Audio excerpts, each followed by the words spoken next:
This is the National Dental Association Architects of Change podcast. Today, building hope in Yimbo, Kenya, the vision behind the Friends of Yimbo. I am your host, Dr. Wallace Bellamy, the 102nd president of the National Dental Association. Imagine, if you will, a child living in a village so remote that the nearest dentist is not across town. It's not even across the country, but hours away over unpaved roads. Imagine a mother, a father, or a child who has endured years of dental pain and neglect because treatment simply does not exist where they live. And imagine knowing that something as basic as relief from a toothache depends entirely on whether somewhere in the world someone decides that your life matters. That place is Yimbo, Kenya. In 2023, my daughter Vanessa Bellamy and I were introduced to an extraordinary organization called the Friends of Yimbo. The mission was simple but profound: to walk alongside the people of Western Kenya as partners and as global citizens to improve health, education, and opportunity. When we first learned about Yimbo, we discovered quickly a painful reality. While medical outreach had reached the community, oral health had largely been forgotten. Children were living with untreated decay. Adults accepted chronic dental pain as a normal part of their life. Preventable disease had become as acceptable a reality simply because access to care did not exist.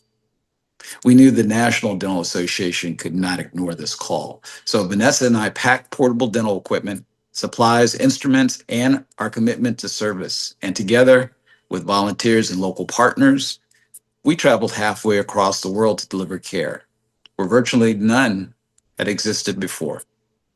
We extracted teeth that had caused years of suffering. We restored smiles. We educated families about prevention. Most importantly, we demonstrated that the value of a human smile does not depend on geography or economics.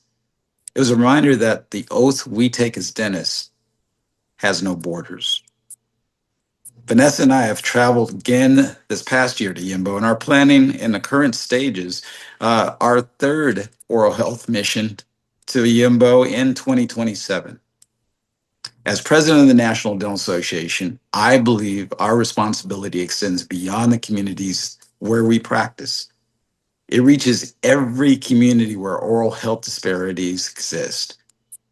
Whether we're advocating for Medicaid or insurance reform in America, mentoring the next generation of Black dentists, or partnering with organizations like Friends of Yimbo, we are doing the same work. We're building healthier communities. We are creating opportunities. We are advocating for justice. That's the NDA Global Outreach in action. And that is what it means to be an architect of change. Friends of Yimbo began with a simple but powerful mission to improve the lives of people in Yimbo through sustainable community development, education, healthcare, micro and macro businesses. And over the years, that vision has grown into a remarkable humanitarian effort that has touched countless lives. More recently, Friends of Yimbo partnered with a dedicated team of dental professionals to bring oral health care services and infrastructure to the community, creating lasting impact that extends far beyond the treatment of disease. Today, we have the privilege of speaking with Dr. Charles Odipo, psychologist, humanitarian leader, and along with his brothers, Ben and Dennis, one of the co-founders of the humanitarian nonprofit Friends of Yimbo. Please welcome Dr. Charles Odipo. Dr. Odipo, thank you for joining us. Thank you, Dr. Bellamy, for inviting me to this podcast. It's my pleasure. For the listeners who may be unfamiliar with Friends of Yimbo, can you tell us about your hometown, Yimbo, Kenya, and what inspired you and your brothers to create this fantastic organization? So Yimbo, Yimbo is a community on the shores of Lake Victoria in Western Kenya, where my father, Joseph Odipo, was born and grew up. My father was what we would call a philanthropist. He was the first in his family to attend college and worked for British East African Railway Company, and was lucky and privileged to go to trainings in England and Pakistan.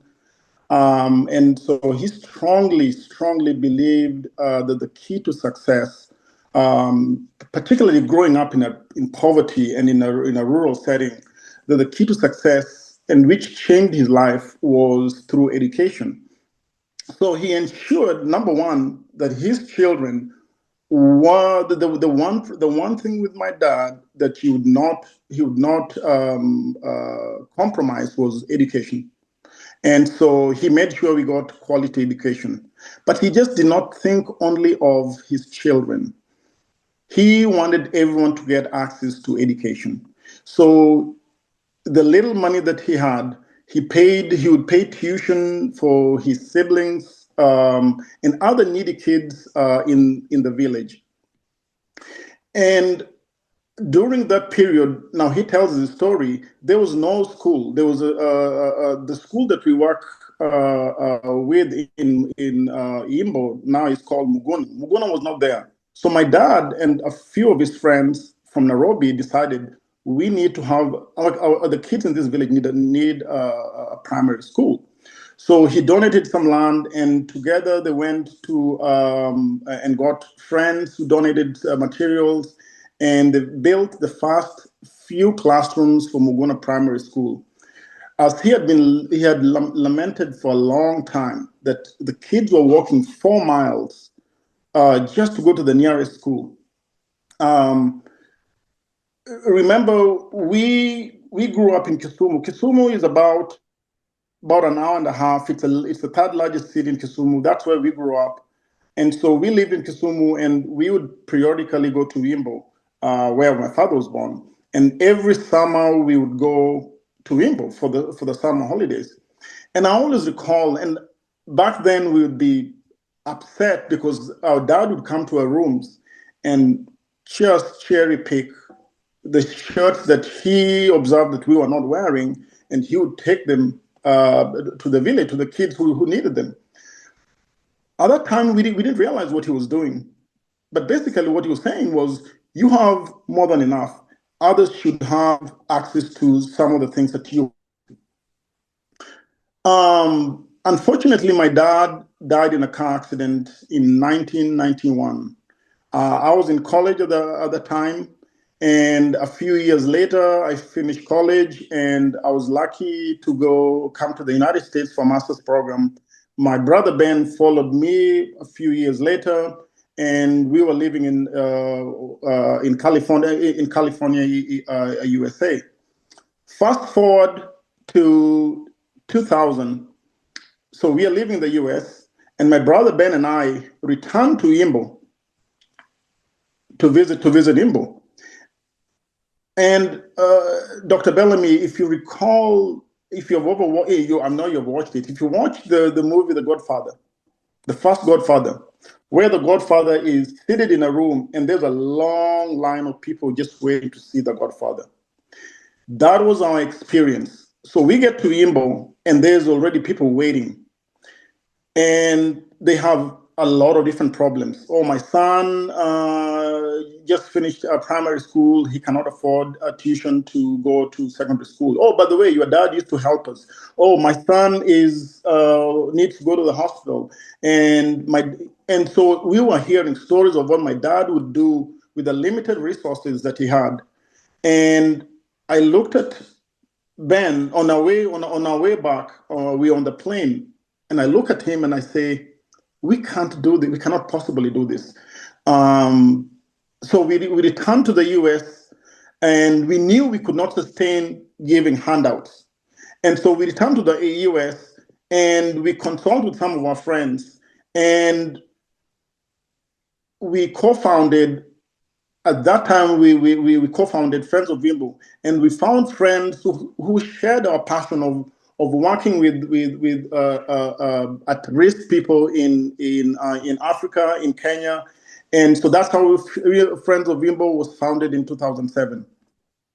Because and so to carry our father's legacy, we decided to form the organization, and because our father believed so much in education, all our focus areas, the underlying theme is education.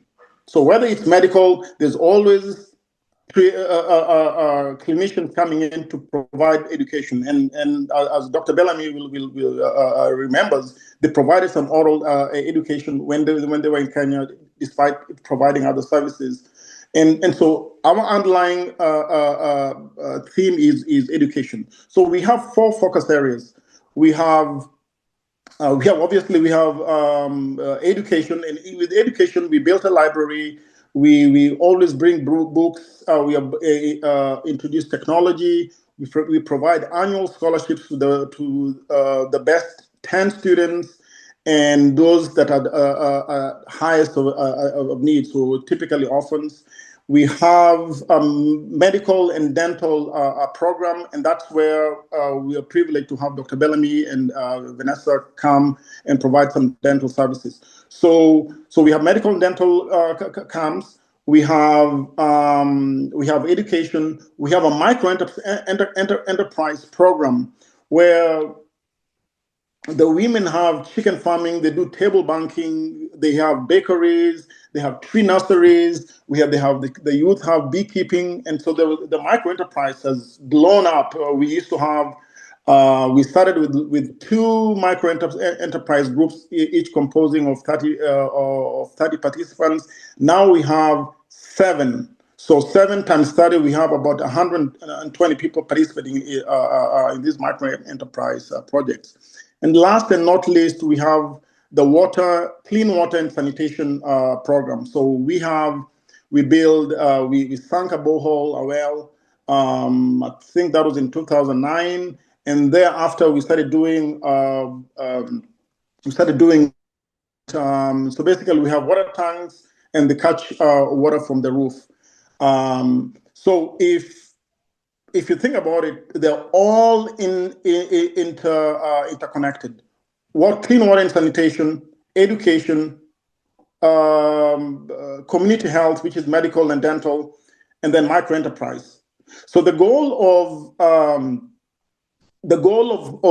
Friends of Wimbo is to impact the community through partnerships in cultural exchange. So basically what we do is, yes, we have the programs, but now we also have our American volunteers and donors that we bring into the community. And we in that sense, we have a cultural exchange, and that's how we do a lot of our development initiatives.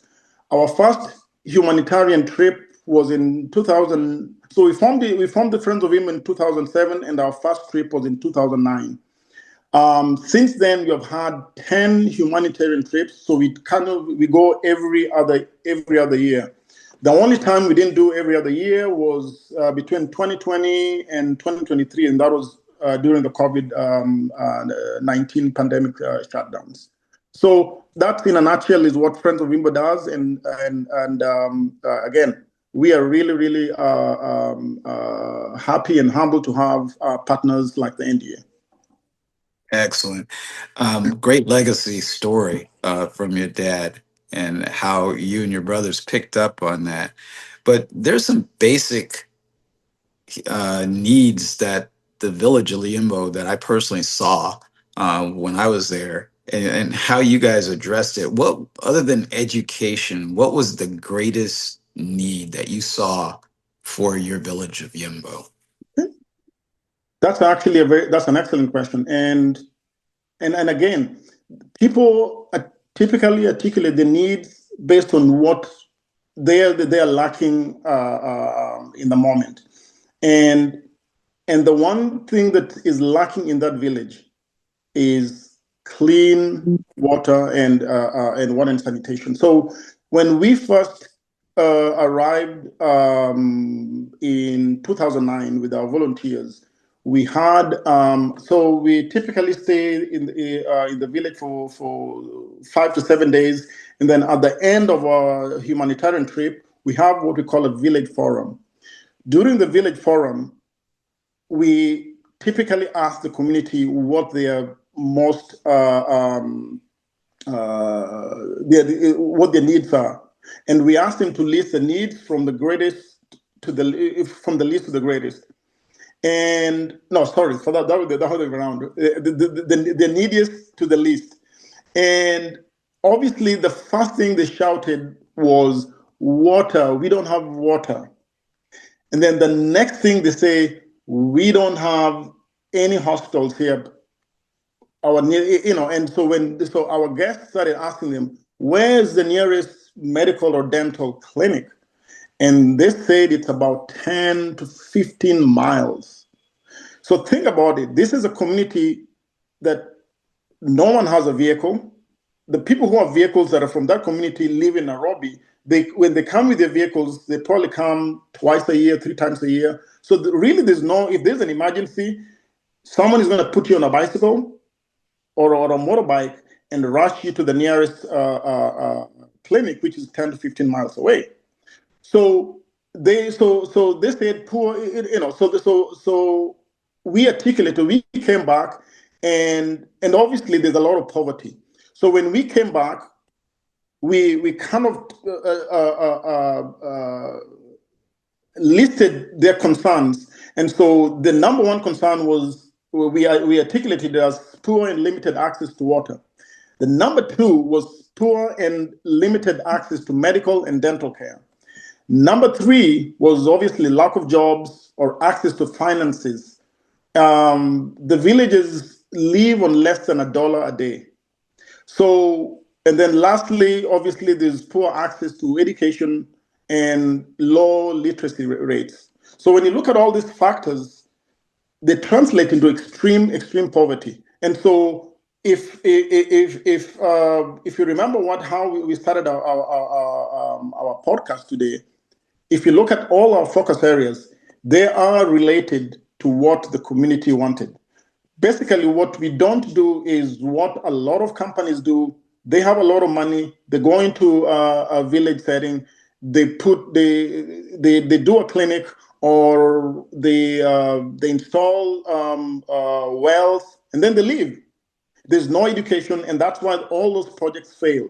Those projects fail because they're not they're top down. They're not bottom up.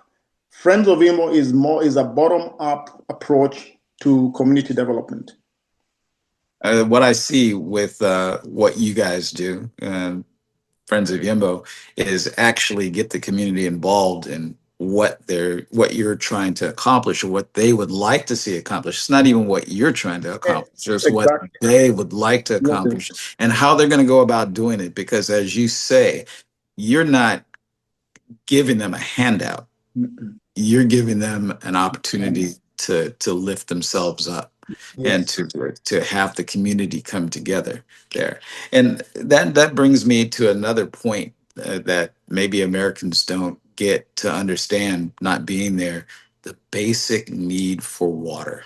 The basic need for water is one of the first things that I recognize, because I saw young men on motorcycles, not very well made motorcycles, by the way, motorcycles that come from China, going and using these big drums.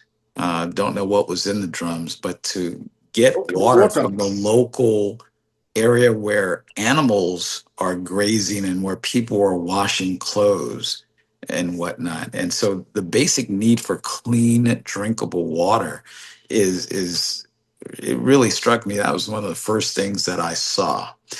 So, Dr. Odipo, what challenges did you and your brothers encounter in turning your vision for community development into a functioning nonprofit organization? That's a loaded question, Dr. Bellamy, and we can spend a whole day just talking about that. We don't have that much time, Charles. So I'll break it into three. I'll try and break it into three areas. So obviously, the before even we get, because funding is going to be an issue here. Funding is always an issue. So that's kind of obvious. So I'll address that first. Before, and you mentioned it too, is that the bottom-up approach is of doing community development is the hardest, most difficult way of doing community development. But it's the one that brings the most returns, as opposed to the top down. Because top down, you go, you land, boom, you have money, you do whatever you want to do, and you get out. There's no sustainability. So what I call a structural perspective. What do I mean by that? You have to ensure that your vision and the village's vision are aligned. If they are not aligned, you're going to waste a lot of time, you're going to waste a lot of resources, and there will be no traction. So this has taken us the most time and effort. We have achieved it through just numerous trainings and workshops and intercultural exchanges.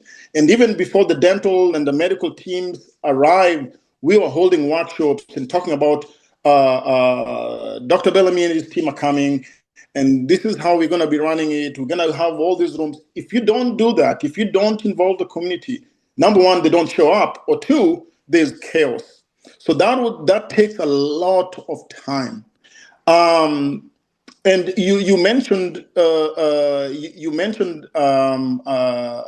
handouts, but a hand up, and that is what I call turning the culture of poverty into a culture of equity and security, and access to resources. So you just have to ensure that whatever you do, everyone has access to education, housing, money. And how do we do it? That's part of what we do in terms of development. Is if someone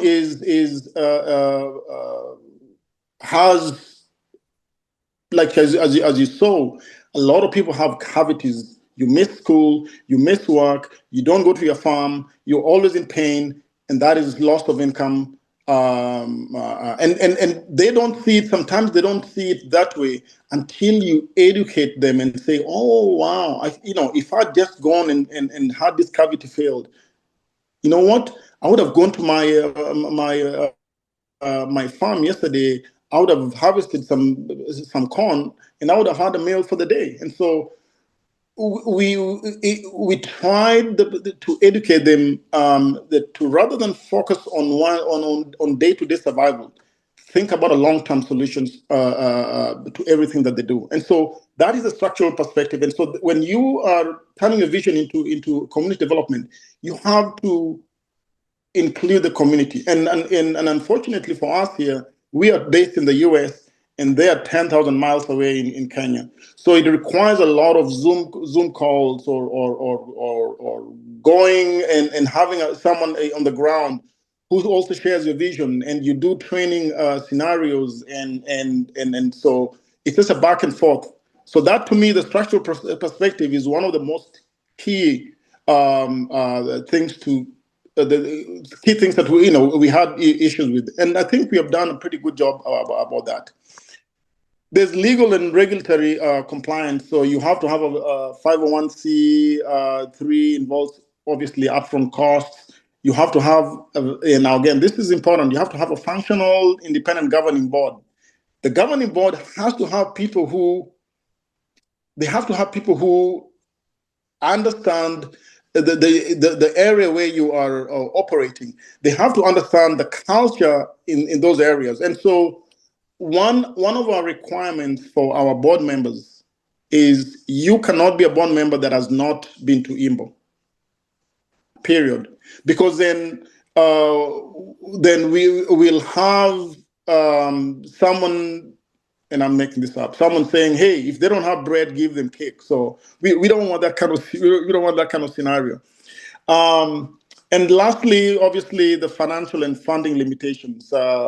You have to constantly identify donors, and the donors have to be people who are passionate about a country that is 10,000 miles away. They have to be passionate about rural Kenya. And you also have to constantly show quantifiable results to justify that the money that they're giving us is not going to overhead, rather it's actually going to the community. And one way we, and we'll talk about this as we go along. One way we ensure is most of our donors actually go with us on these humanitarian trips. They actually stay in the village. They see where the money is going. They participate in the activities, and a lot of them come back and they say they've never been in with an organization that actually you see where your money is going. And then lastly, um, resource scarcity. We don't have any paid staff. We are all volunteers. And so that brings a lot of challenges in terms of doing things in a timely manner, trying to fundraise. Because I'm a psychologist, my brother is an assistant superintendent at the school district, and we have families, so we are so busy. But we always find time. Ben and I, we always talk at least once or twice a week. We're emailing each other. We're contacting people in Kenya, and so that is an area where, in the future, if we have funding, to have at least one paid staff that can actually coordinate all these activities. I am in awe So, that you guys are able to do this by yourselves. And I've seen personally how you are on the phone or on a Zoom call, halfway around the world, both here in the United States and in Kenya, coordinating care and coordinating things for the village, coordinating more funding to get certain medicines to us. And we'll talk about that in a second there. So I definitely see the logistics and see the logistical issues of what you've got going here, and I commend you for the communication that you and your brothers and the village have moving through not even missions, but just on down times, just so that you stay connected. How also the people on your board stay connected. But let's talk about the dental aspect here, because even though you stated that dental is one of your peer points of connection, it didn't originally start out that way. How did the partnership with the dental team begin, and what made you feel that oral health care should become part of the Friends of Yimbo? all right, you've dove into dental. That's and I love that. So I've known you, Dr. Bellamy, for, I want to say, over 10 years. Is that correct? Maybe more than that. Maybe more than that. So we have been friends for over a decade, and we also live very close to each other, and we also have mutual friends, and so that's how I got the privilege of knowing Dr. Bellamy through a friend of mine. And over time, we started talking about the nonprofit Friends of Yimbo and what we do. We talked about our 4 focus areas, and I remember one conversation we had, and he was talking about dental because that's his area, and I said, we have had a dental. We have tried to have a dental camp. I think we did one, but it was very small.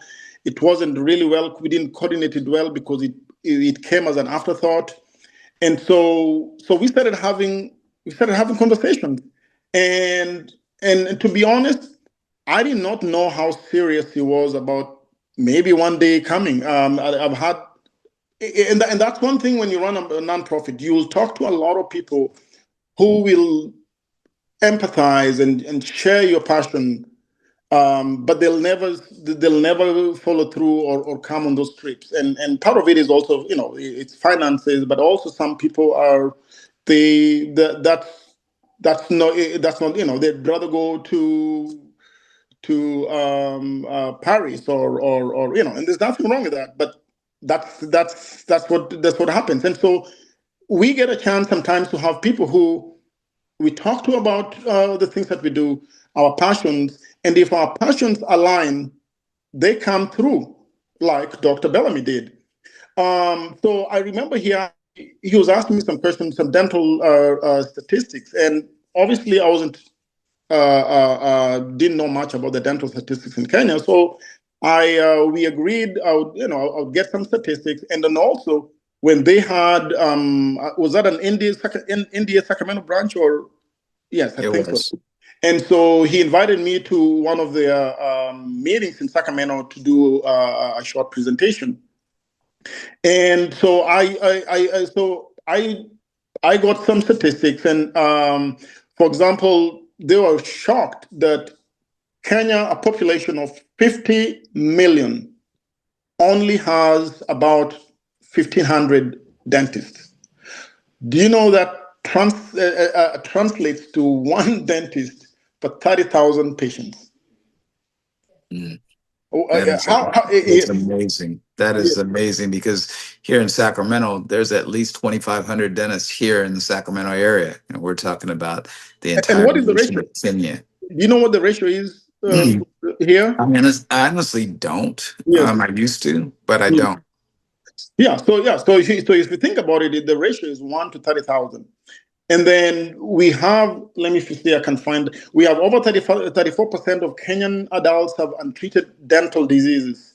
Nearly 98%, that kind of shocked me, suffer from gum disease. That's a very, very high percentage. So when and I noticed, the one thing I noticed about him, he was taking notes, and I realized he is actually serious. And he made a decision to come to Kenya with us in 2023. And I think that when I did the presentation, I did it in it was before the pandemic. And so we planned that the moment that the travel restrictions are released, then we will go to Kenya. And lo and behold, he told me he was coming with Vanessa, his daughter, who works with you in his clinic. And so he made a decision to come in 2023. We also started planning, and this was the first time we actually planned for a dental camp. And so I got in touch with the district hospital around Nimbo. They have a dentist, they have some dental clinicians. We got together, we had a Zoom call, and then we started coordinating with them, myself, Dr. Bellamy, and the dental team on the ground in Kenya. And we'll talk, I think you're going to ask me, we're going to talk about the actual dental camp later on, but it was a very, very, very successful dental camp. And I think you did some extractions, you did some cleanings, and the one thing that he did, and Vanessa, you guys did, that I don't think you didn't think it was as important as the cleanings, was actually the educational part, the oral hygiene part, where you demonstrated how to use a toothbrush, dental floss, and just talked about it. And I remember because you have a way of communicating, Dr. Bellamy, that you slow things down, and they are actually able to understand you. And because Americans do speak fast, and so they're always scared of talking to Americans. And you made them very, very comfortable, and they were able to listen. And they always talk about, yeah, I'm doing what they call him Daktari. Daktari is Swahili for doctor. Daktari told us to do this, to clean. And you know what? Even though they're still using the toothbrushes you bought 2 years ago, hey, you know what? They're using them. So I think one of the things that we and we can talk more about it is in the future, I would really like the dental team from here to actually do like a specialized training for. In Kenya, we call them community oral health officers. We call them COHOs, community oral health officers, because since we don't have a lot of dentists, so we do train oral health officers, and we just churn them out. But I think that would be a great area of focus to actually do some training with them. So, and that's actually on my agenda. next time we Oh, come, nice. is to do some of that training there to broaden the access of care to the community, the wide community there, Mhm. because, we'll talk about this maybe a little bit later. Yeah. The second time we came, it was almost like we had Google reviews from the first time we came, and people were coming from all over the county. It's a large county, and as Dr. Depot said, nobody has an automobile. Barely anybody has a motorbike. So mostly people are walking, and they're walking Mhm. a great Mhm. distance to come to see us, which is one of the reasons why we feel it's a obligation to stay as long as we possibly can and treat as many people as we can. And trust me, we were tired and exhausted after working, 14, 15, 16 hours Mm. during the day, but we felt a moral responsibility to try to take care of as many people as possible. But moving forward, what changes have you observed in the community since the dental missions that first began in 2023, and then we just went back last year in 2025? What changes have you observed in the community since we started coming out? Okay. So, like I said earlier, there were rarely any dental missions in the area, and again, I can't emphasize this enough. The ratio that I gave you, which is 1 to 30,000, that's the average. Majority, 90% of dentists live in urban areas, which means they reside in Nairobi, Kisumu, Mombasa, Nakuru, Eldoret, all the major, because they want to make money. So, and that's where they're going to make money. They won't make as much money in a rural setting. So, if that ratio, if that's the average, my guess is the ratio jumps up for in the rural areas. Yeah, this is a distribution issue, and Yes, it's a distribution issue. I also said most people live on a dollar a day, which means that they lack dental insurance. So dental care is not a priority due to the high out of pocket costs. They only seek care during emergencies, and that often include like expensive and very painful tooth extractions, and so which again, preventative care is actually cheaper than the actual tooth extraction, but they don't have anyone to even do those trainings. yeah, They and there's lack of oral literacy regarding preventative care. Um, so you find common problems that I think here would not be issues like dental fluorosis. You find people with the teeth discoloration, and so a lot of it is just because of access. And I think I talked about Dr. Bellamy doing some dental and oral education, which seems very simple, but that was so important because actually they listened, and I think coming from an American doctor, an American dentist, is different from coming from because to be honest, a Kenyan dentist will not have time to come and start talking to people about they're busy in urban centers, and so I think for them, number one, for an American dentist to come and actually provide some education in the community is a big deal. I mean, that is a big deal. And so prior to those two NDA missions, I call them NDA missions because they involved NDA dentists. So I want to just back up a little bit. In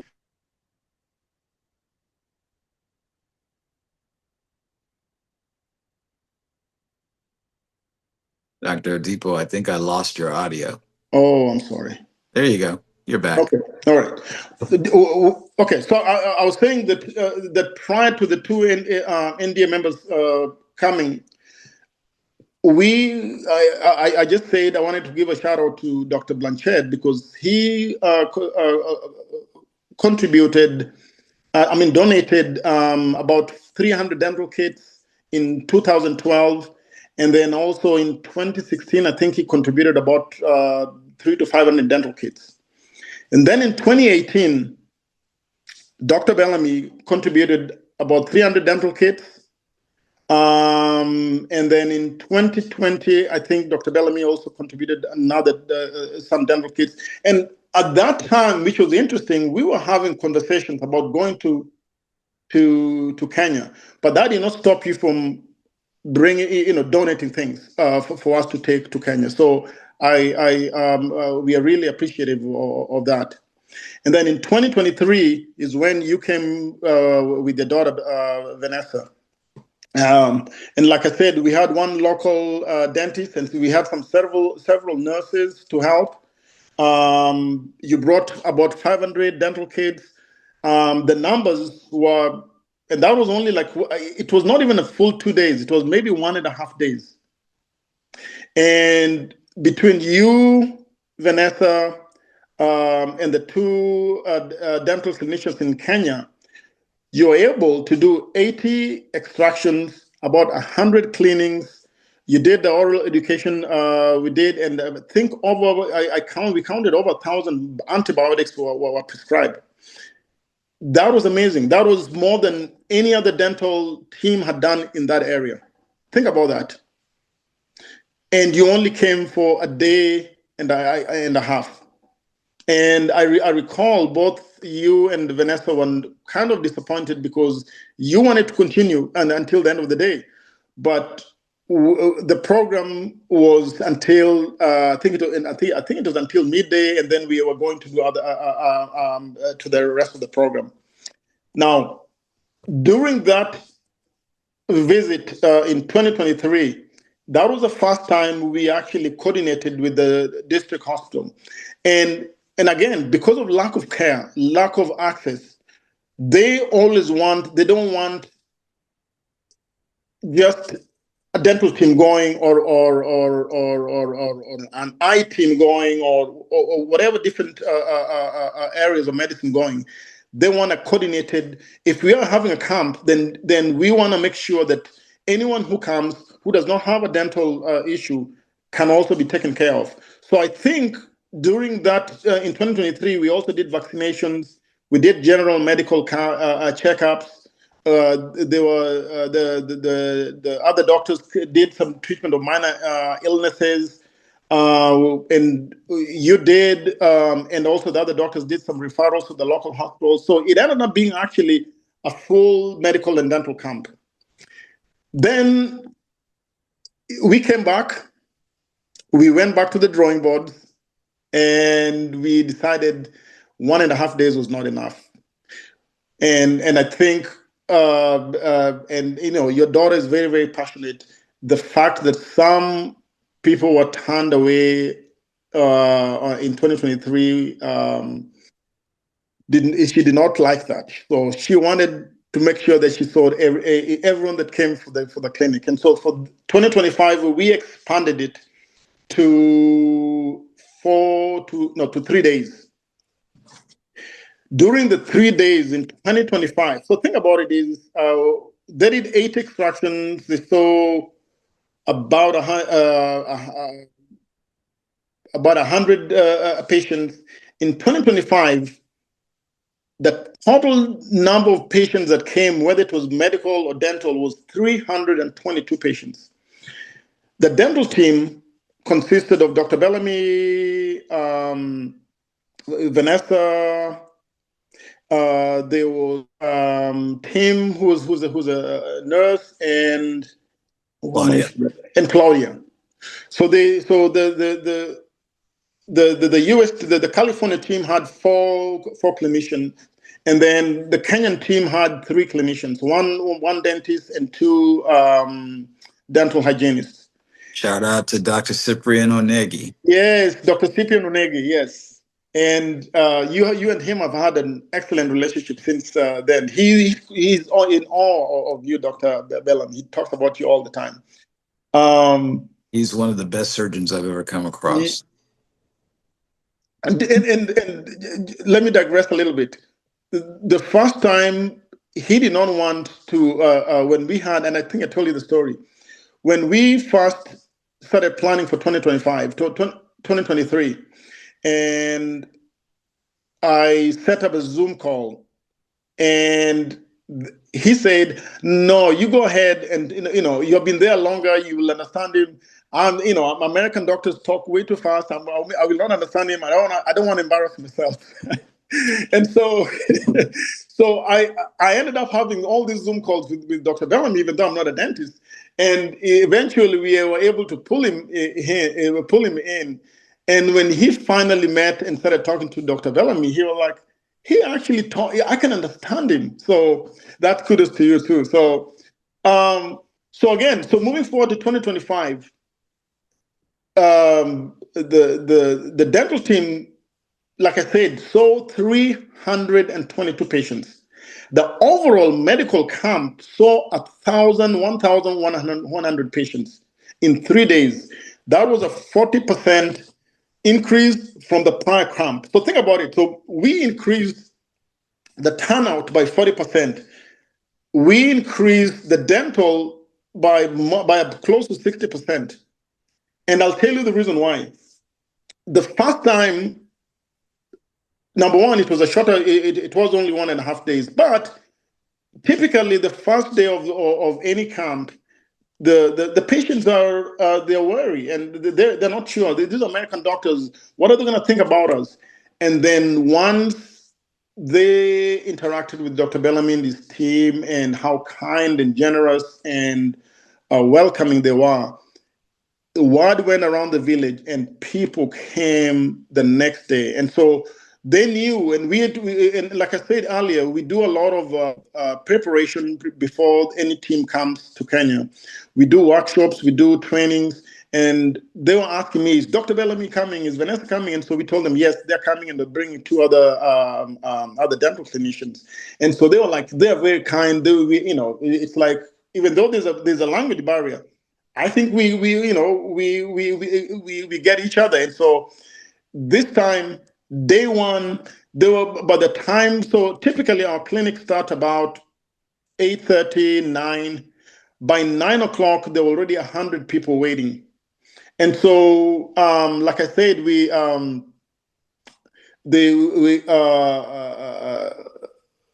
did cleanings, we did extractions, and this time, Dr. Bellamy and Vanessa donated 2 dental chairs. And we'll talk about how that plays into our future camps, because I think that is so important to have dental equipment that can be in place without having to try and get them from the local hospitals. There were people that came from 35 miles just to come to this dental camp. They walked 35 miles. Yes, they walked 35 miles. They walked 35 miles to come to the dental camp to get dental care. So the way people walk, the way it works. So the villages, there were 9 villages that were represented. So Friends of Imbo, we operate in 3 villages. Yet the county medical officer who was in charge of the overall camp stated that if you have foreign doctors and you have local doctors, you cannot limit it to just the 3 villages. You have to open it to everyone. It's a free medical camp, and that is a service to the community. And so we had people from 9 villages. And so I'll explain how the 35 miles work. So 35 miles is a long distance. So what people typically do, they have relatives in different villages. So someone may walk 15 miles and stay the night. So let's assume, I think our camp started on a Thursday. We had one person tell us a story. They left on a Wednesday. They walked to 15 miles to a village that was closer to where the camp was. Spent the night, and then did the half the trip the next day. And then after the camp, they did the same thing. So you go, you spend the night halfway, and then and then if you have some money, we did end up giving some people some money for taxis and they were able to get home on a motorbike, motorcycle, and to take them home. But that's how people get to the needed services. And the moment they hear an American doctor, they know their expectation is very, very high. So, I always joke around with Dr. Bellamy is, hey, if you're an American doctor coming here, you better bring your A game. There's no big game, it's all A game, because their expectation is so high. They know that they're going to get quality service. And so someone is willing. So it's interesting. We had an interview with a gentleman who, I think he walked maybe about 20 miles. He may have done maybe half the trip. Someone gave him a ride, but his home is closer to Bondo. Bondo is where there's a district hospital.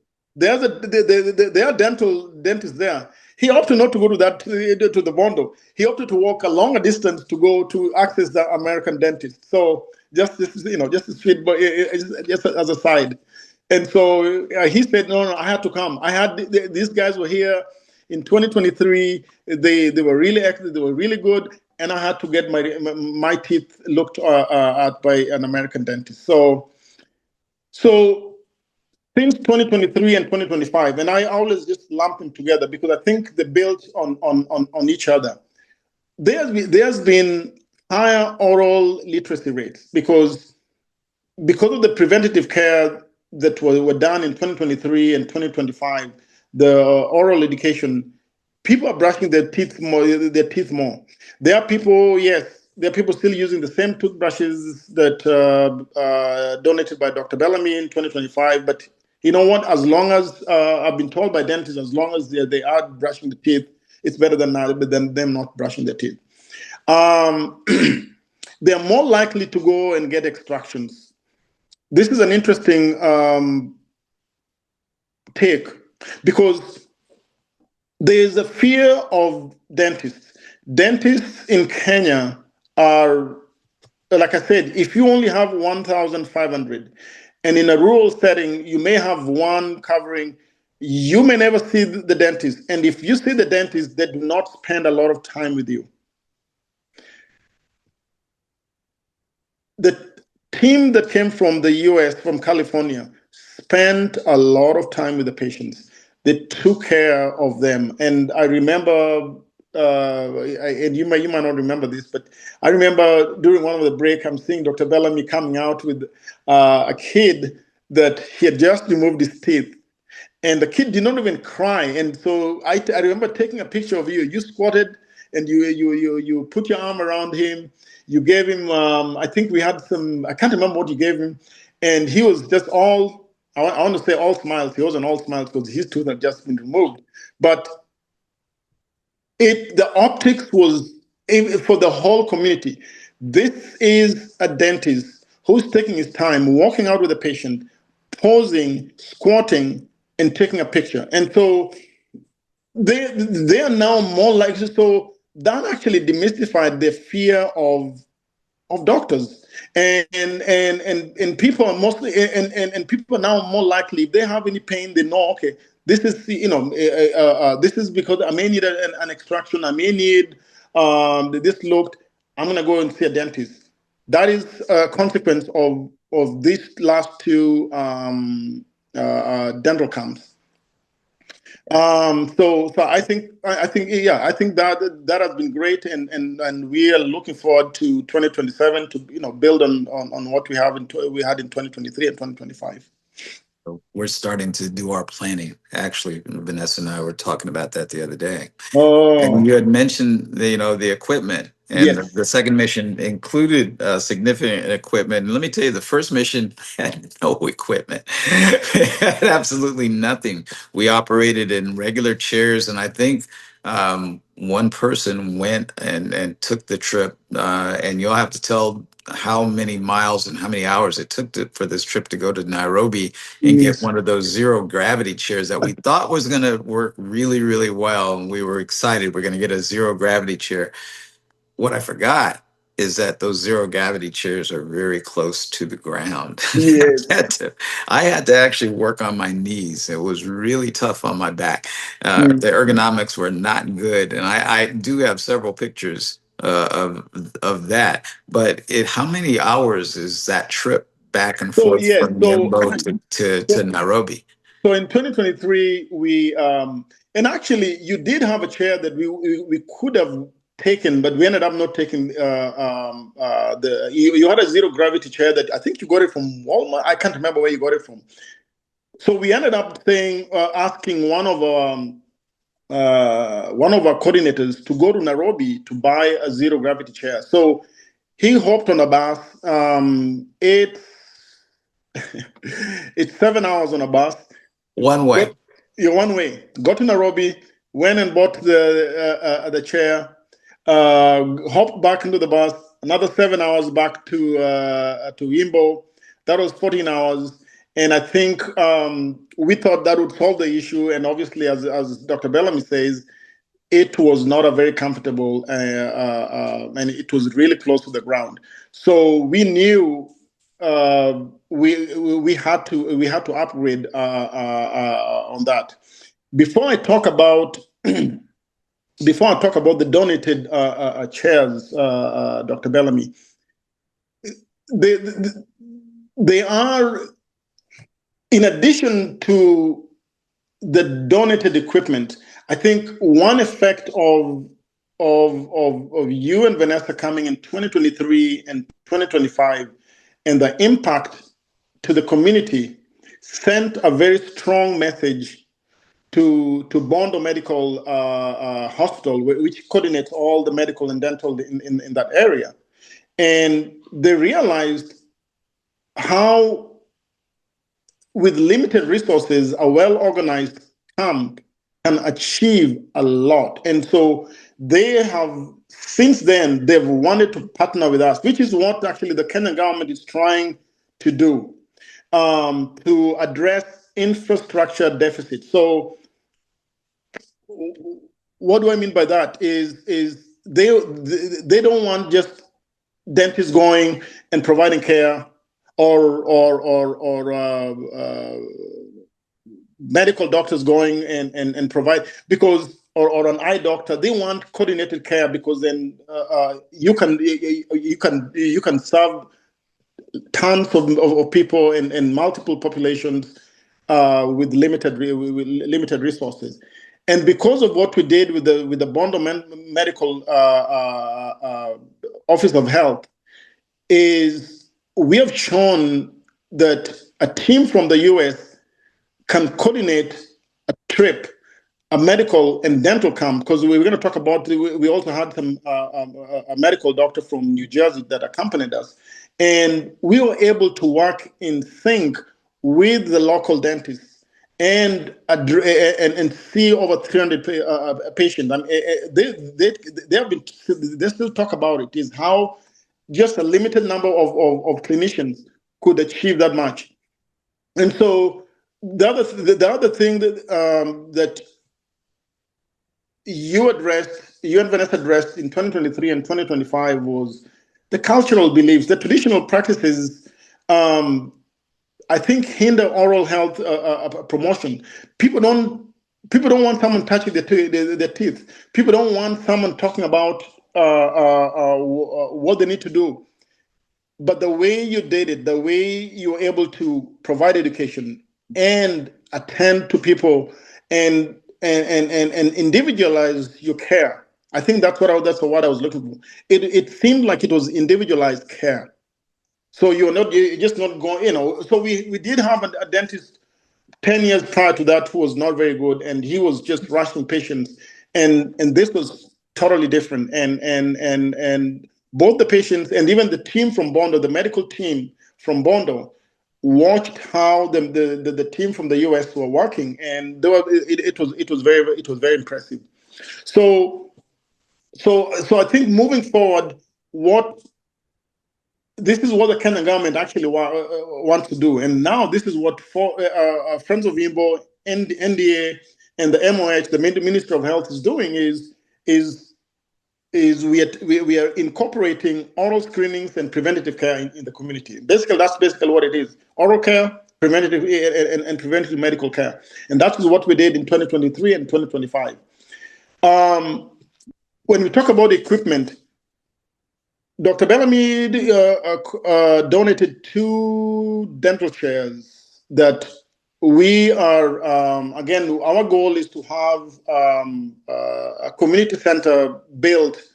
We were hoping it was going to be built in 2027. We don't think that's going to be possible, but we will have a community center built. And the idea was that 2 dental chairs were going to be permanently placed, because then we'll have medical rooms. We will have medical and dental rooms, and then we'll have the medical, the dental chairs permanently situated, so that we can start, once the American team returns back to the US, we can still provide monthly dental care using the dental chairs. In addition to the dental chairs, obviously we talked about, you brought some dental equipment, you brought a lot of supplies, and we were able to coordinate with the Bondo dental team. I think they bought a sterilization machine. They had a backup generator in case of outages. There were extraction forceps and elevators that you brought, and I think you left us some of your. Did you bring some forceps? I think you did. Elevators. I did. I left some Yes, there. yes. And one of the things that we, especially Vanessa, and this is a lot to do with my daughter, who coordinated a lot of logistics and got some of the supplies. And I do want to shout out a couple other people who helped us with the donations: National Dental Association, of course, California Dental Association, and the California Association of Oral and Maxillofacial Surgeons, CalAMUS. Helped out with a great deal of the dental supplies and dental equipment, especially some of the surgical supplies that we needed, because we knew that we were going to do a lot of extractions out there, and that's exactly what we did. So thanks to all those organizations that helped us with the organization and donations, but especially to Vanessa for coordinating the logistics of getting all that those supplies and equipment 10,000 miles away. If you can imagine carrying 2 dental chairs and a dental unit. All that way, and a couple of transfers by plane to get that there, and then of course to get them onto the vehicle And the airport.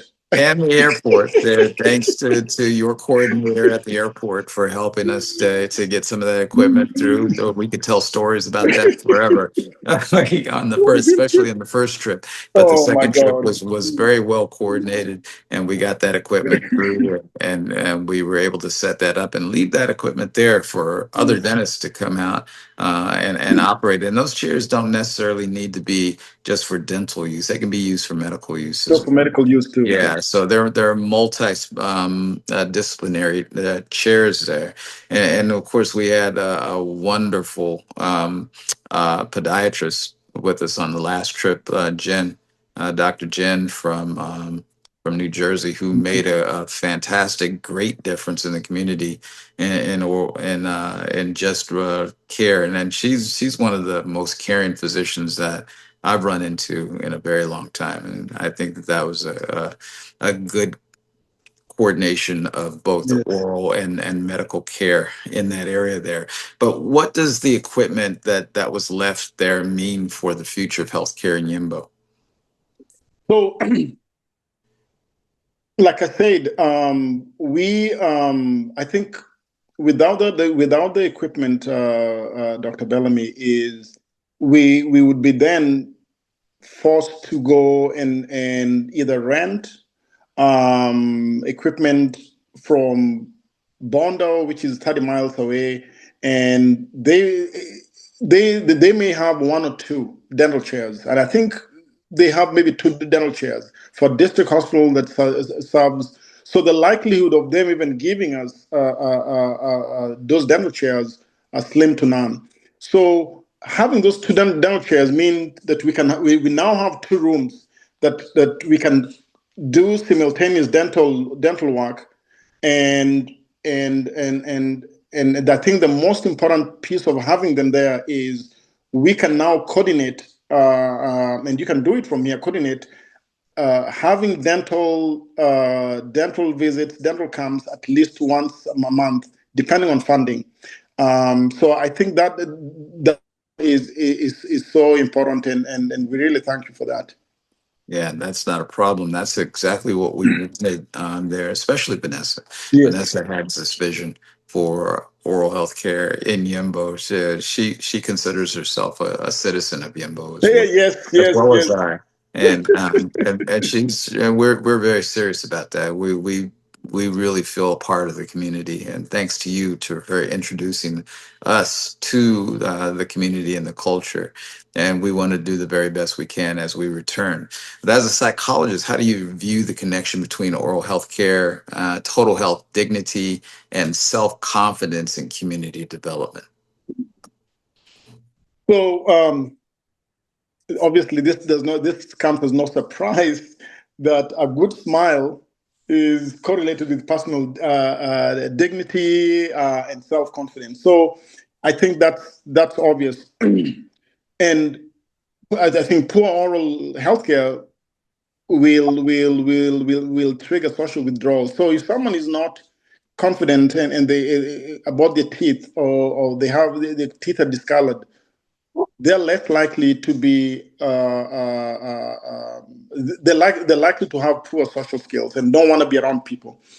Um, I think there's a correlation too between like chronic pain from like gum disease, systemic inflammation that will affect your mental health. And so I think I always talk about when you talk about psychological distress and in relationship to medical issues, they can also be related to dental issues. I I recall just having toothaches when I was younger, and just the discomfort and not wanting to leave the house because of the pain. At least I had access to my parents had access to painkillers. I had access to dentists. I can't imagine someone who does not have access to that. So I think as a psychologist, restoring oral health, number one, reduces social anxiety and being dreadful or being judged. I think even temporary things like dentures can improve how you feel about yourself. And so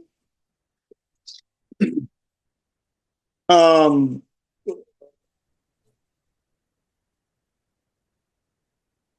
the other thing too, I always, whenever I talk about community development, I always talk about social disparities, and because it is a part of why some communities do better than others. Oral diseases disproportionately affect vulnerable and disadvantaged populations. And I know I keep talking about ratio of 1 to 30,000 in the rural areas. It's probably 1 to 50,000, and that alone just reinforces social disparities. Um, if you have nice teeth, they always talk about having $1 million smile. It can improve your ability to go get a job. It can improve your ability to interact with people professionally. And so I think that is so key about about the connection between good oral care, good dental health, and mental health. Excellent. So, for my people who are going to be thinking about coming to Yembo as dentists with us on the next trip, can you tell them what it's meant to the community to see healthcare professionals who travel 10, 12,000 miles to come and serve them? So, and I think it's been obvious throughout our discussion today how the community felt about you guys. And to me, more than just your dental expertise, it is your body language. And I talked about you squatting, and I don't even think you thought about it. It even entered your mind, but just you kneeling and taking a picture with someone who just had extracted their tooth meant so much to that young boy, meant so much to their parents, meant so much to the community just to observe that. So like I said, so body language is important. The first day, I don't know whether you realize that it was mostly women and children, because men are always they stay back and they want to they want to see. We were very aware. We were very aware that there was only women and children the first. Yes. So the first day was a lot of women and children, but when word went around that the American doctors were kind and empathic, they were twice the number on day 2, and there were a lot of men. So the message to the community is that we are one world, and someone about 10,000 miles cares about them. And to me, it helps bridge critical oral health care gaps due to dental underfunding in Kenya. And so if the Kenyan government is not able to take care of certain rural populations, that is where Friends of Yimbo, in conjunction with NDA, we step in to meet the need. And I think Friends of Yimbo encourages all medical and dental providers and all the travelers that come on our trip. We call them humanitarian travelers.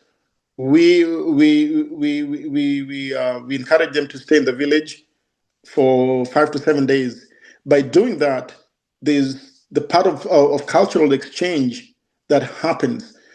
It's not a one-way ticket. It goes both directions, because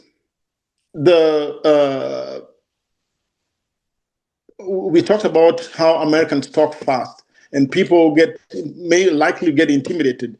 When you stay in a community for 5 to 7 days and you are able to understand each other, even though sometimes there could be language barriers, there's a human a part of this where they see you as one of them. They see you as one of them, and they see that, you know what, you are just like us. And I think that's the message we're trying to communicate to people. They are just like you. You're not. We are here. No, we are not, and we tell our travelers, we are not Santa Claus. We are there to partner with them. We are there to give them a hand up. We are not going there to give them crumbs, or we are not going to there to. So when they see Americans coming and eating their food, staying with them, talking to them, providing care, learning some Swahili and Luo words, I think that cultural exchange is so important. And Americans don't feel foreign anymore. I think they were really surprised that actually these Americans wanted to know more about the village. They wanted to know about the culture. And so there's an African proverb. The proverb goes this way: home is not where you live, but where you belong. So that is what I would tell all these professionals. You will, like Dr. Bellamy and Vanessa say, that they believe the Kenyans now. It's because they belong.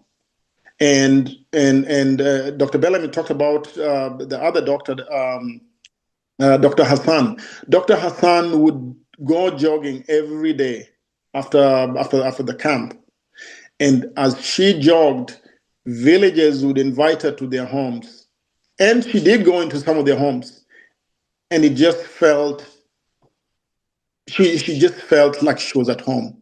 She felt safe, and she felt wanted, and they also felt wanted. And so that is so critical, and that's one thing that you would not get if you flew into Nairobi and stayed in a five-star hotel and then took a charter flight to Masai Mara to see the wildebeest migration, flew back to Nairobi and left. It's a totally different experience, and you actually understand the people of Kenya that way, better that way. Yeah, Dr. Jennifer Hassan was fantastic, as was Vanessa. Vanessa was great, and Claudia was great, and Tim Yes. was And great. Tim was great. Tell me how those individuals, what impact that those individuals had, and the special moments that you probably saw from one or more of those individuals. So I already talked about Vanessa and you, and I think the one thing that I would say is so just the background. So it was Dr. Bellamy, Vanessa, and Claudia, and I think at the time Claudia and Vanessa worked in Dr. Bellamy's office. Tim is a traveling nurse, and so obviously his profession is different.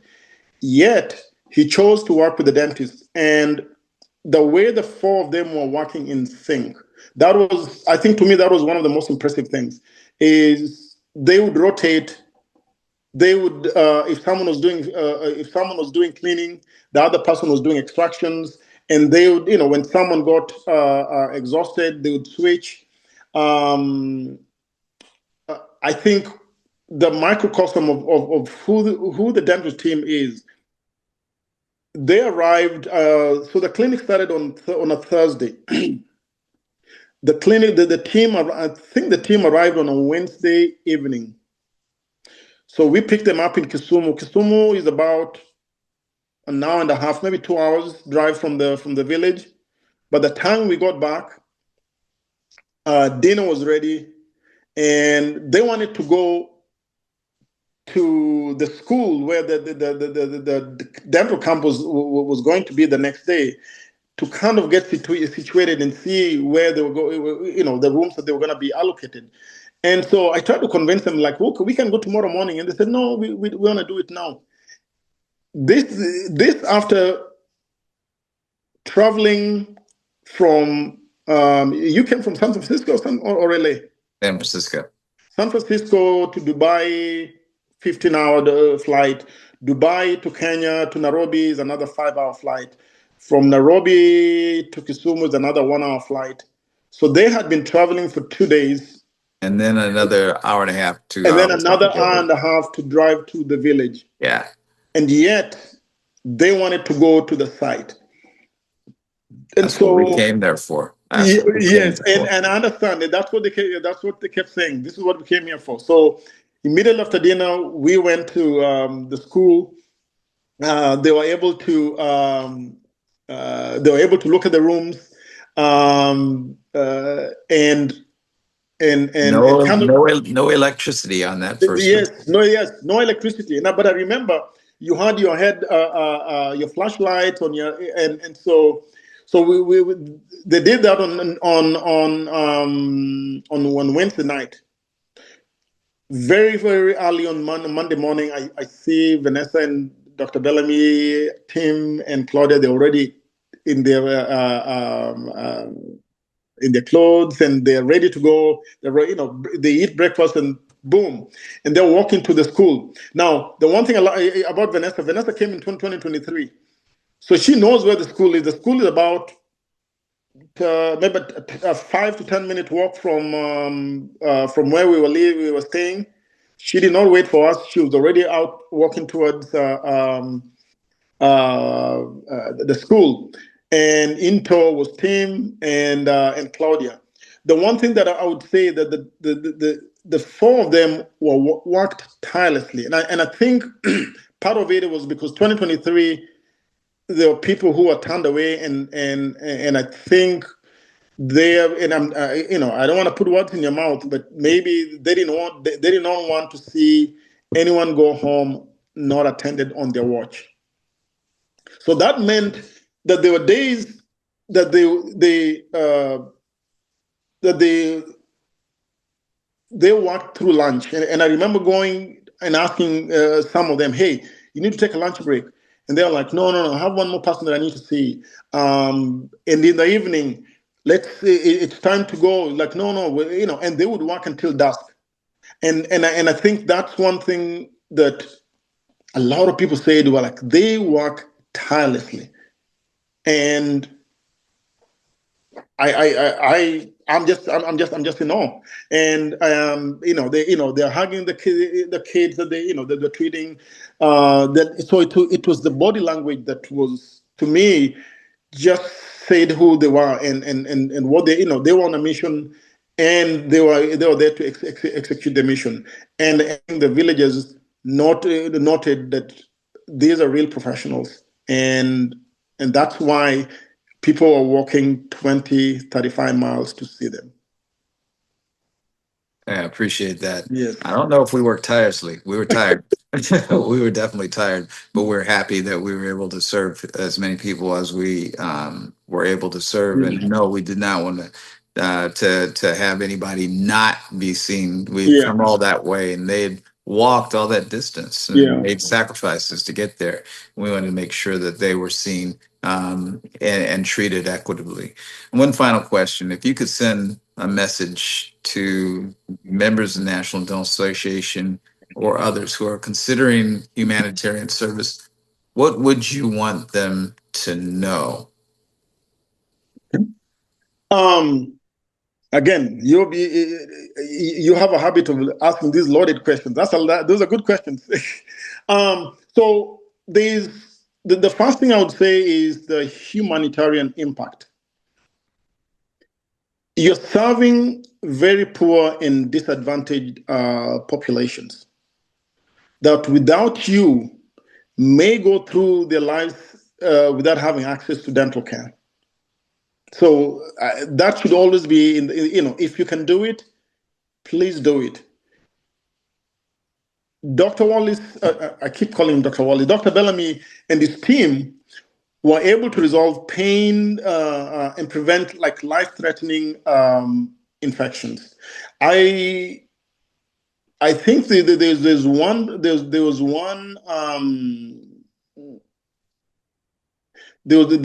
one patient you saw, and I think also Dr. Hassan saw the patient I think that also we discovered had HIV. I can't. Did you remember that? And without those interventions, no one would have, because we were also testing for HIV during that camp, and so because of being seen by these two American doctors, he was able to make a referral, and he discovered he had HIV. And he was able to go start getting medications at the local hospitals. So those are things that might not have happened without this team being in place. It's interesting that you should mention the two specialties, dentistry and podiatry. That we see things that most general dentists and most physicians don't see. Yeah, we see them. We see them in the mouth. We see them on the hands and the feet and the limbs of patients there. So it's interesting that you would say that, Dr. Odipo. Yeah, appreciate that. Yeah, and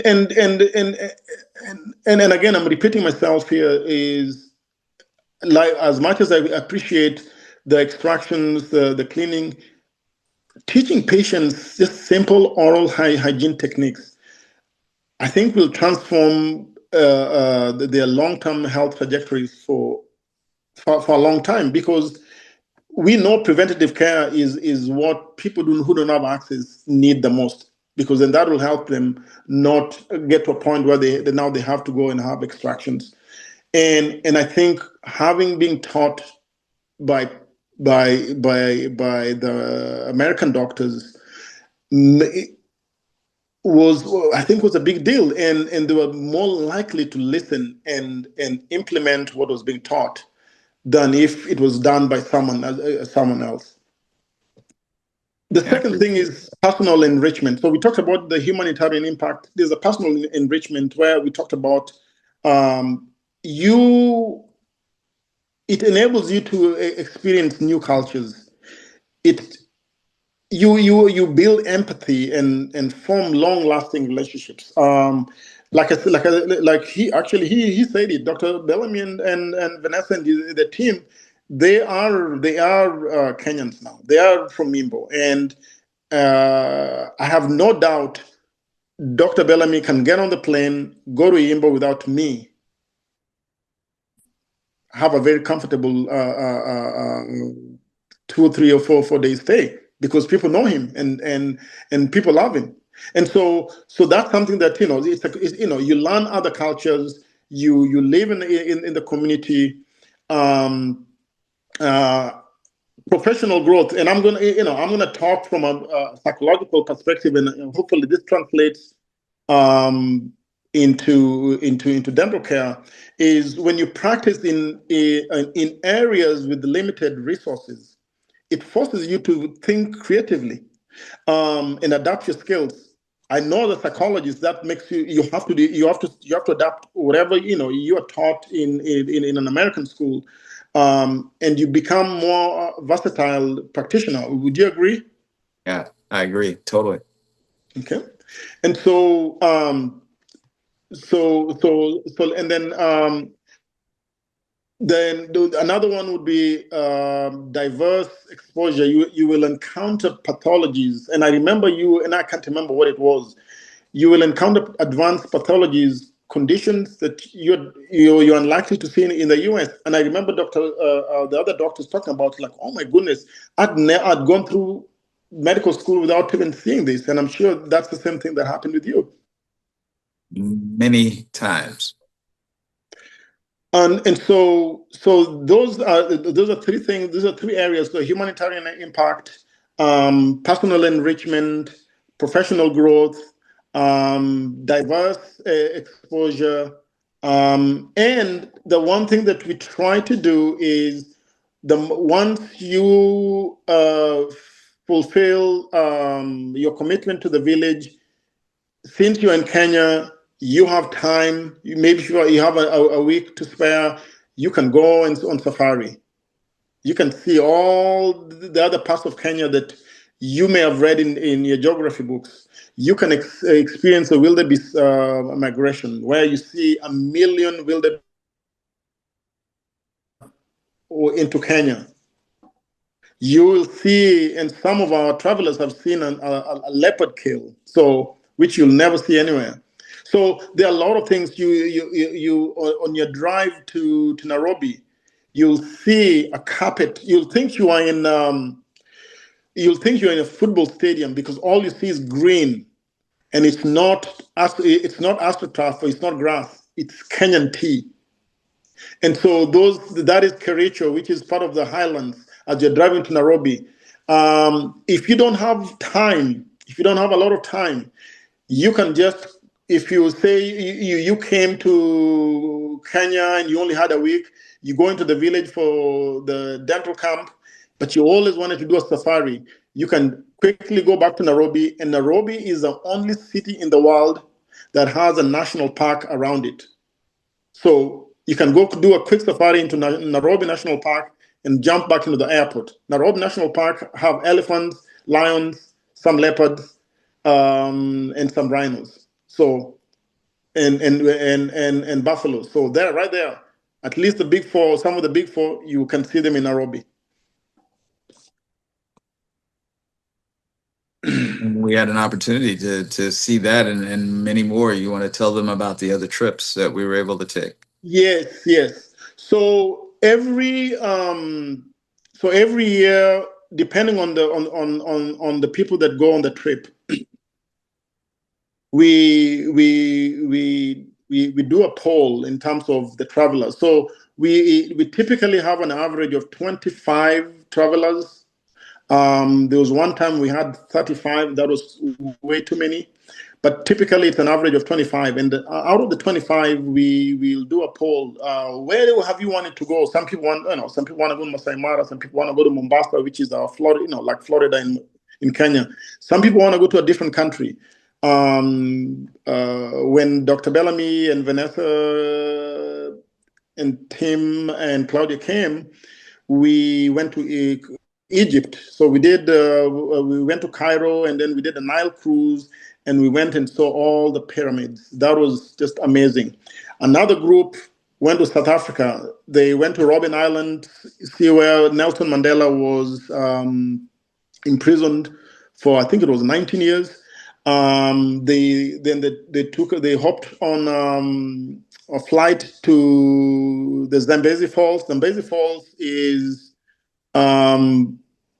you think about it's Niagara on steroids, and so it's amazing. And so last year there was a group that went into Uganda and went to see the gorillas.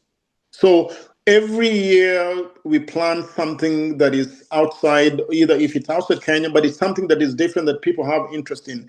And we have a travel agent that gets humanitarian trips. So I'll give an example. A typical safari, if you go on a Kenyan 7-day Kenyan safari, is about $20,000. We average about $3,000 to $4,000 per person because we get humanitarian trips through the Kenyan government. And so because everyone who is going to Kenya on this trip is a humanitarian and is providing a service in Kenya. So all the hotels that we get, all the parks that we get into, we get a discount. So that would be another bonus to come on this trip. Excellent. And it is very, very rewarding to be on these humanitarian trips. So you do feel like you're a citizen of the world, yes, but especially a citizen of that very, very special village, Yimbo, Kenya. Right on the equator, yes. very, very close to Victoria Lake. Victoria Lake encounters how many countries, Charles? So you talk about Lake Victoria? Yes. Yeah. So Lake Victoria borders Kenya, Tanzania, and Uganda. And the interesting thing is when we go to Imbo, we go along Lake Victoria, and you can just see miles and miles of water. Yet Lake Victoria is smallest in Kenya. So in Tanzania and in Uganda, it's vast and huge. But Lake Victoria is you'll also see Lake Victoria. Can I say something before we end? You can, absolutely. Right. This is your time to shine. All right. So first of all, Dr. Bellamy, I want to thank you. I want to thank you for the 2 trips, 2023 and 2025. Like I said, people still talk about the American doctors and how much impact you made on, obviously, your treatment, but also just the impact to their lives.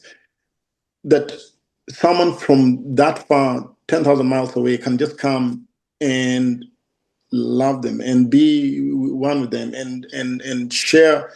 I remember when you were surrounded by so many kids, all I saw was your phone, and I was like, okay, head, and that was it. And the kids were all over you. So those are moments that you just they're just priceless. And I want to thank you for the 2 dental chairs and the supplies that you have given us all these years. And again, congratulations again on the NDA presidency. I think Yimbo will cheer you on. But before we end, I want to leave our listeners with something my brother Ben and I have believed since day one. The people of Yimbo have never asked for a handout. They've asked for a hand up. That's the whole philosophy behind Friends of Yimbo. We don't drop off supplies and disappear. We show up, we listen, and we build alongside the community. That is already the community is already doing the work. It's the same way. You could have easily dropped the 2 dental chairs and then left. You didn't. You stayed, you did your dental work, you also stayed and ate the same food that they were eating.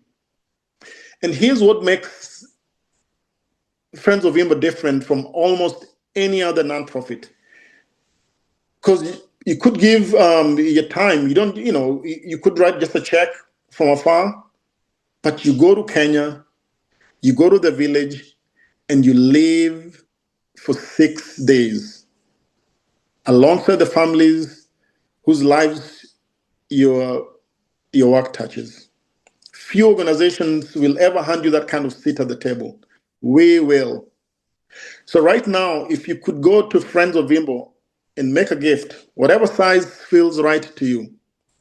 If you're a dentist, a physician, a teacher, or someone who wants to see what a hand up actually looks like in person, email me directly at charles@friendsofyimbo.org. And let's talk about getting you to Yimbo in 2027. This isn't FOI's mission. It's a mission we build together, one person at a time. We would love you to be part of it. Thank you. And thank you very much, Dr. Adipo, for those words. Dr. Adipo's story reminds us that meaningful change begins with people who are willing to dream beyond what's present, what their present circumstances are, and invest in future generations. And that's what we want to do here at the National Dental Association. Friends of Yimbo is more than a nonprofit organization. It's a testament to what can happen when a community's sons and daughters return with a commitment to uplift the place they call home. It's also a powerful example of how partnerships can amplify impact. By integrating oral health care with the broader mission of community development, Friends of Yimbo has helped create a healthier, greater opportunity and renewed hope for countless families in that area. So on behalf of the National Dental Association, we thank Dr. Charles Adipo, his brothers, and the entire Friends of Yimbo team for their vision, their leadership, and their unwavering dedication to the people of Yimbo. I'm Dr. Wallace Bellamy, and this has been Architects of Change.